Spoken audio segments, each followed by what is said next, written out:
In 2023, Vince McMahon sold World Wrestling Entertainment to a company that had never promoted a single wrestling match. The buyer, Endeavor Group, paid $9.3 billion. Not for a sports league, not for a tech platform, for a company whose core product is predetermined.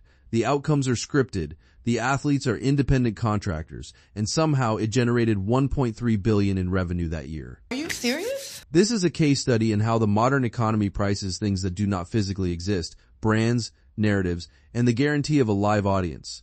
So the question is simple. What exactly did Endeavor buy for $9.3 billion? WWE is not really a wrestling company. It is a media industry company that uses wrestling as its content format, and understanding that distinction explains every financial decision Vince McMahon made in the last 2 decades. By traditional market valuation metrics, price-to-earnings ratios, asset tangibility, competitive moats, WWE in 2020 should have been worth under $2 billion. The gap between that number and $9.3 billion tells you everything about how the modern economy prices intangible assets.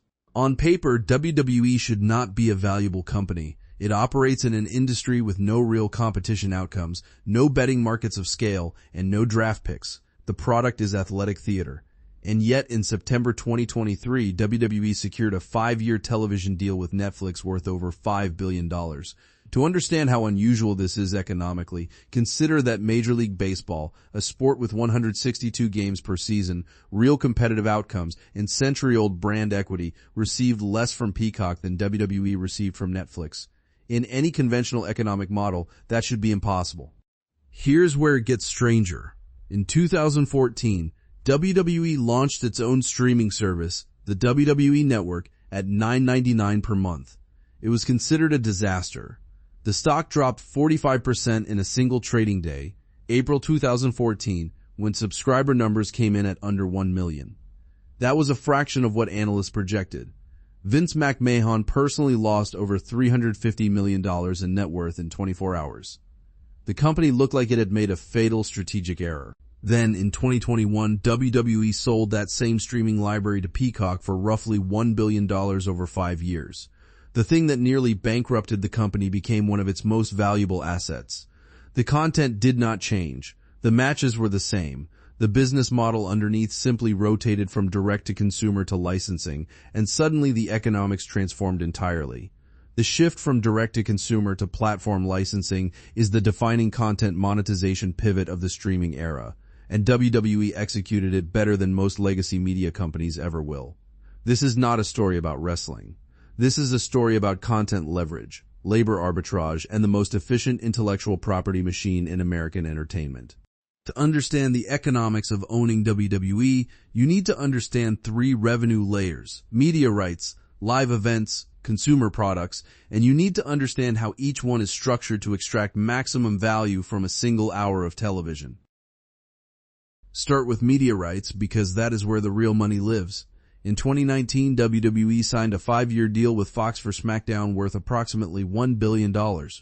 Simultaneously, Raw remained on USA Network under a deal worth roughly $265 million per year. Combined, WWE was pulling in north of $450 million annually just from domestic television rights, before a single ticket was sold, before a single t-shirt shipped. Why would Fox pay $205 million per year for a show about fake fighting? Because WWE programming delivers something almost no other content can. Live DVR-proof 52 weeks a year episodic television with a guaranteed audience floor. Raw and SmackDown do not have an off-season. There are no lockouts, there are no player holdouts. The talent does what it is told because the talent are not employees. This brings us to the labor model, which is the engine underneath everything. WWE wrestlers are classified as independent contractors under their agreements. This means WWE pays no health insurance, no retirement benefits, no workers' compensation, no employer-side payroll taxes. A 2021 analysis by the Economic Policy Institute estimated that misclassification of workers as independent contractors costs workers roughly $3.4 billion per year across all industries. WWE is one of the most prominent examples. Top-tier WWE performers like Roman Reigns or John Cena at his peak reportedly earned between $5 and $10 million per year. That sounds substantial until you compare it to the revenue they generate. WrestleMania 39 in April 2023 generated over $180 million in total economic impact for the Los Angeles area. Gate revenue alone was reportedly north of $21 million for the two-night event. The performers who headlined those shows received a fraction of that. They had no union, no collective bargaining agreement, and no guaranteed contracts in the way NFL or NBA players enjoy them. Now look at live events. WWE runs roughly 200 to 250 live events per year globally. In 2023, the live events segment generated approximately $168 million in revenue. Premium live events, formerly known as pay-per-views, are the anchors. But here's the key detail. Those events are no longer monetized primarily through per-event purchases. They are bundled into the streaming deals. WrestleMania does not need to sell 2 million pay-per-view buys at $69.99 each anymore. It needs to exist as a cultural event that justifies the next rights negotiation.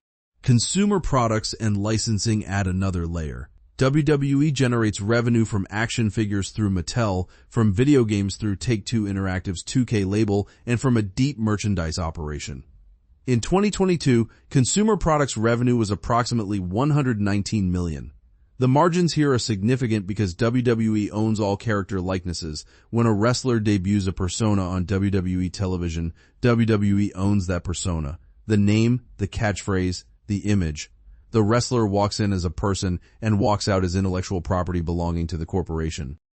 This is the mechanism. WWE does not sell wrestling. It manufactures characters, retains ownership of those characters, and licenses them across every medium simultaneously.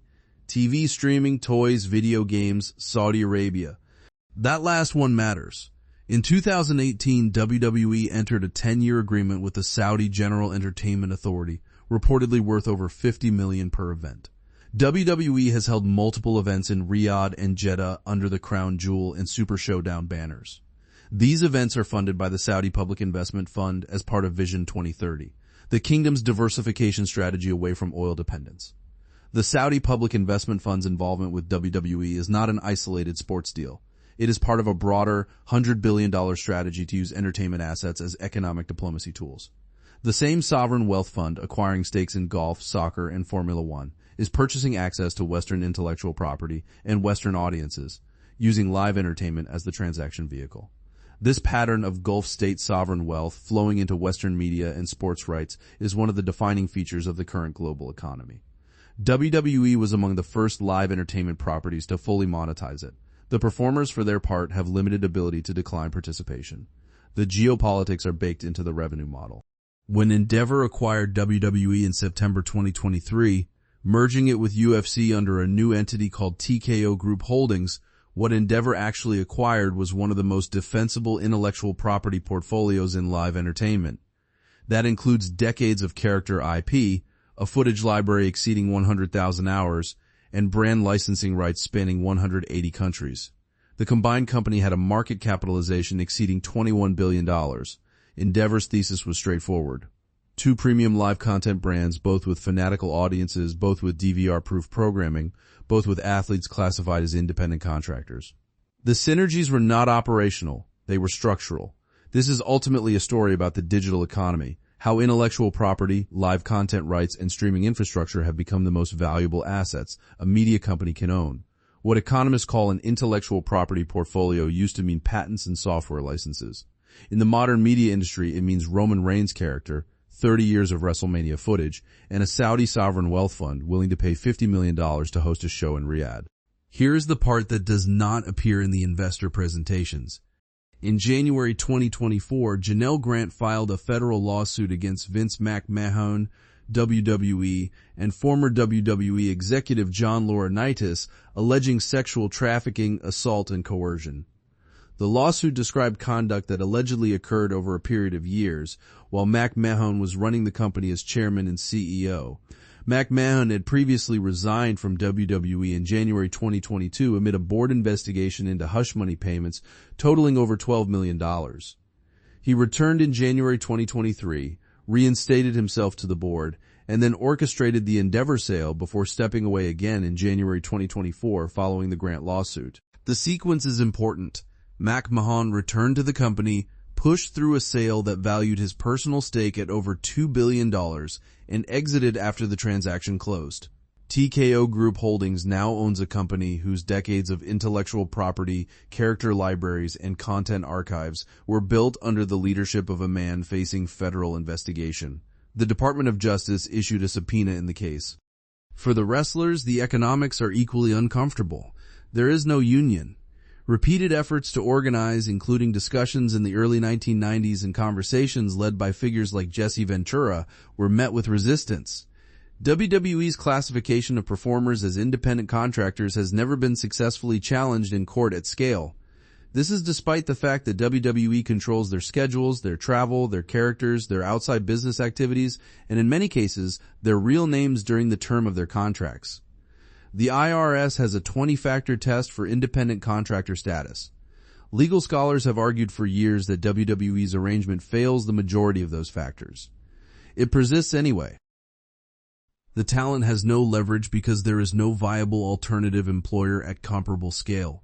AEW, launched in 2019 by Tony Khan, offers guaranteed contracts and employee classification for some talent, but AEW's annual revenue remains a fraction of WWE's.